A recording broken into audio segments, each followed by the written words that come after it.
প্রদত্ত চুক্তিটির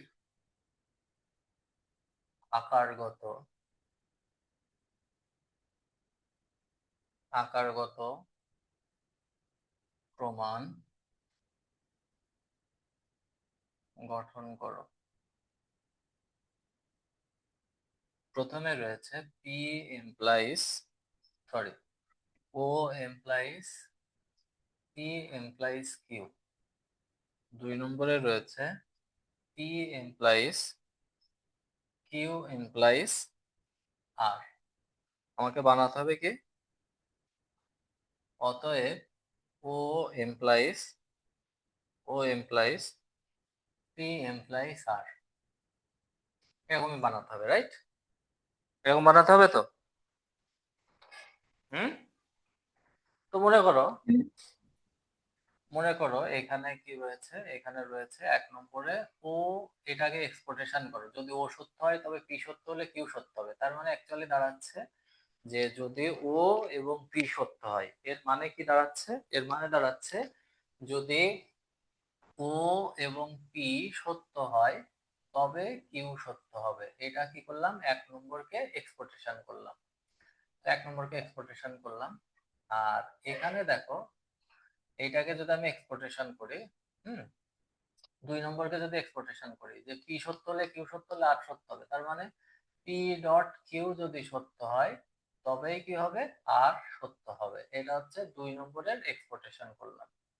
এক্সপোর্টেশন করে এইটুকুকে আমি শুধু কম করব। এইটুকুকে কম করলে কি হবে, পি ডট কিউ আছে, কিউ ডট পি হবে। তাহলে কিউ ডট পি এমপ্লাইজ আর। তাহলে এটা কি করলাম, 4 নম্বরকে কম করলাম, 4 নম্বরকে কমিউটেশন করলাম। এবার এইটাকে যদি আমি এক্সপোর্টেশন করি, এটাকে যদি আমি কি করি, এক্সপোর্টেশন করি, তাহলে কি হয়, এটা এখানে আর একটা জিনিস আরেক ভাবে করা যায়, তো আমরা সেটা পরে দেখাচ্ছি। মনে করো এখানে কিউ ডট পি এমপ্লাইজ আর আছে, এটাকে যদি এক্সপোর্টেশন করি তাহলে হচ্ছে কিউ এমপ্লাইজ পি এমপ্লাইজ আর। এটা কি করলাম, 5 নম্বরের এক্সপোর্টেশন করে 6 নম্বরটা পেলাম। এখন দেখো এখানে কিউ আছে 3 নম্বরে, আবার 6 নম্বরে কি আছে, 6 নম্বরেও কিউ আছে। তাহলে 3 আর 6 যদি এইচএস করি তাহলে হচ্ছে ও dot P implies P implies R. হ্যাঁ, তাহলে এটা কি হলো, এটা হচ্ছে 3 আর 6 এর কি করলাম, হাইপোথেটিক্যাল সিলোজিজম বা এইচএস করলাম। এখান থেকেও আর এক রকম ভাবে করা যায়। তো আমরা যদি এইটাকে এক্সপোর্টেশন করে দিই, হ্যাঁ, ওকে এক্সপোর্টেশন করে দিই, ও এমপ্লাইজ, তখন এটা হয় পি এমপ্লাইজ আর। এটাকে আমরা যদি বলি 7 নম্বরকে এক্সপোর্টেশন করলাম। এক্সপোর্টেশন করে এবার ও এমপ্লাইজ, শুধু এইটুকুর এক্সপোর্টেশন করলে কি হয়, একটুকুর এক্সপোর্টেশন করলে হয় পি ডট পি এমপ্লাইজ আর। তাহলে এটা কি করলাম, 8 নম্বরের এক্সপোর্টেশন করলাম, আংশিক অংশে 8 নম্বরের আংশিক অংশে এক্সপোর্টেশন করলাম। তাহলে ও এমপ্লাইজ, এটাকে যদি ডট করি তাহলে হয় পি এমপ্লাইজ আর। মানে পি ডট পি থাকলে ডট করলে শুধু পি হয়। তাহলে 9 নম্বর, এটা কিন্তু সিম্পলিফিকেশন না। পি ডট পি থাকলে টটোলজির সূত্র কি, পি ডট পি থাকলে পি হয়, আবার পি ভেল পি থাকলে কি হয়, পি হয়। তাহলে এটা টটোলজির সূত্র প্রয়োগ করলাম, প্রয়োগ করলে 9 নম্বরে ডট করলে এই অঙ্কটা হয়ে গেল। বুঝতে পেরেছো তোমরা? এই পর্যন্ত কি বুঝতে পেরেছো? হ্যাঁ স্যার। আচ্ছা, জি স্যার। এখন মনে করো এই অঙ্ক আরেকভাবে যদি আমরা করতে যাই, হ্যাঁ, এরকম এইটা যদি একটু সমস্যা মনে হয়, তোমরা এই জায়গাটাতে মনে করো এটাকে ইমপিল করো। এটা ইমপিল করলে কি হয়, নেগেশন, এটা ইমপিল করলে কি হবে, আচ্ছা এটা ইমপিল না, এটাকে কি করো, এটাকে ইয়ে করো, ট্রান্স করলে কি হবে, ট্রান্স করলে নেগেশন পি এমপ্লাইজ আর এমপ্লাইজ নেগেশন ট্রান্স। স্যার ওটা ইম্পিল করতে হবে।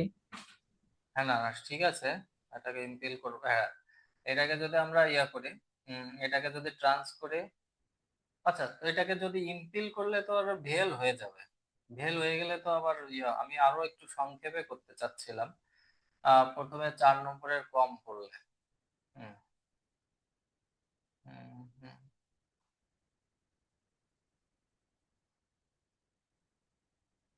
আচ্ছা আচ্ছা, মনে করো এটাকে যদি আমরা করি তাহলে হচ্ছে ও ডট ও ভেল, তার মানে এটা নেগেশন, আর ও ডট পি এর আগে নেগেশন হচ্ছে ভেল, পি এমপ্লাইজ আর হচ্ছে 7 নম্বরকে আমরা কি করলাম, ইমপিল করলাম। ইমপিল করার পর এটাকে যদি ডিমর্গান করি তাহলে নেগেশন ও ভেল নেগেশন পি, হ্যাঁ নেগেশন ও ভেল নেগেশন পি ভেল, এটাকে এটাকেও এটা এটা পি এমপ্লাইজ আর হচ্ছে, তাহলে 8 নম্বরকে আমরা কি করলাম, ইমপিল করলাম। ইমপিল করার পর স্যার ডি ডি মর্গান হবে, ডিইএম হবে। হ্যাঁ ডিমর্গান, ডিমর্গান হবে, হ্যাঁ। এবার নেগেশন ও ভেল নেগেশন পি, এটার সাথে এটাকে যদি ইমপিল করি তাহলে নেগেশন পি ভেল আর, এটা কি করলাম, এটা হচ্ছে 9 নম্বরের ইমপিল করলাম। ইমপিল করার পর মনে করো নেগেশন নেগেশন ও কে একা করে ভেল দিয়ে এখন কি করছে, নেগেশন পি কার কাছে চলে গেল, নেগেশন পি ভেল আর এর কাছে চলে গেল। এটা হচ্ছে 10 নম্বরের কি করলাম, অ্যাসোস করলাম। অ্যাসোস করে এবার 12 নম্বরে নেগেশন ও ভেল, এবার এটাকে এইটুকুর আবার অ্যাসোস করো, negation P vel negation P vel R, তারপরে 13 নম্বরে নেগেশন ও ভেল, এটাকে যদি টট করি তাহলে পাচ্ছি হচ্ছে, টট করলে পাচ্ছি নেগেশন পি ভেল আর। 14 নম্বরে নেগেশন ও ভেল, এটাকে করলে পি এমপ্লাইজ আর হচ্ছে, এটা 13 নম্বরের কি করলাম, 12 নম্বরের টট করে এটা পেয়েছি, 13 নম্বরকে পেয়েছি 12 নম্বরের টট করে। আবার এইটাকে যদি ইমপিল করি, 13 নম্বরকে ইমপিল করে এটা পেলাম, আবার 14 নম্বরকে ইমপিল করে তখন হচ্ছে ও এমপ্লাইজ পি এমপ্লাইজ আর, 14 নম্বরকেও ইমপিল। তা আগের একদম প্রথমের অঙ্কটা একটু সহজ ছিল তাই না? এটা যত বিভিন্ন ভাবে করা যাবে, হ্যাঁ আরো আর এক ভাবে করা যাবে, তো দরকার নাই। প্রথম যেভাবে এটা এটা কি তোমরা সবাই বুঝতে পেরেছো? এটা কি তোমরা সবাই জি বুঝতে স্যার। পেরেছো? ওকে, তো ঠিক আছে। আরো আর এক ভাবে করা যেতে পারতো, করা যাবে। নেগেশন পি, আচ্ছা ও ডট পি, ও ডট পি, আচ্ছা Q, negation Q vel P, negation Q vel P, negation Q vel negation P vel R, একই ওই আগের। আচ্ছা, পরেরটা কি আর করা লাগবে? পরেরটা তো পারবে, ওটা তো আর কোনো সমস্যা নাই, আছে। না স্যার, সমস্যা নাই ওটা। হুম, ওকে। আচ্ছা, যদি সমস্যা না থাকে তাহলে এই অঙ্কটা করবে।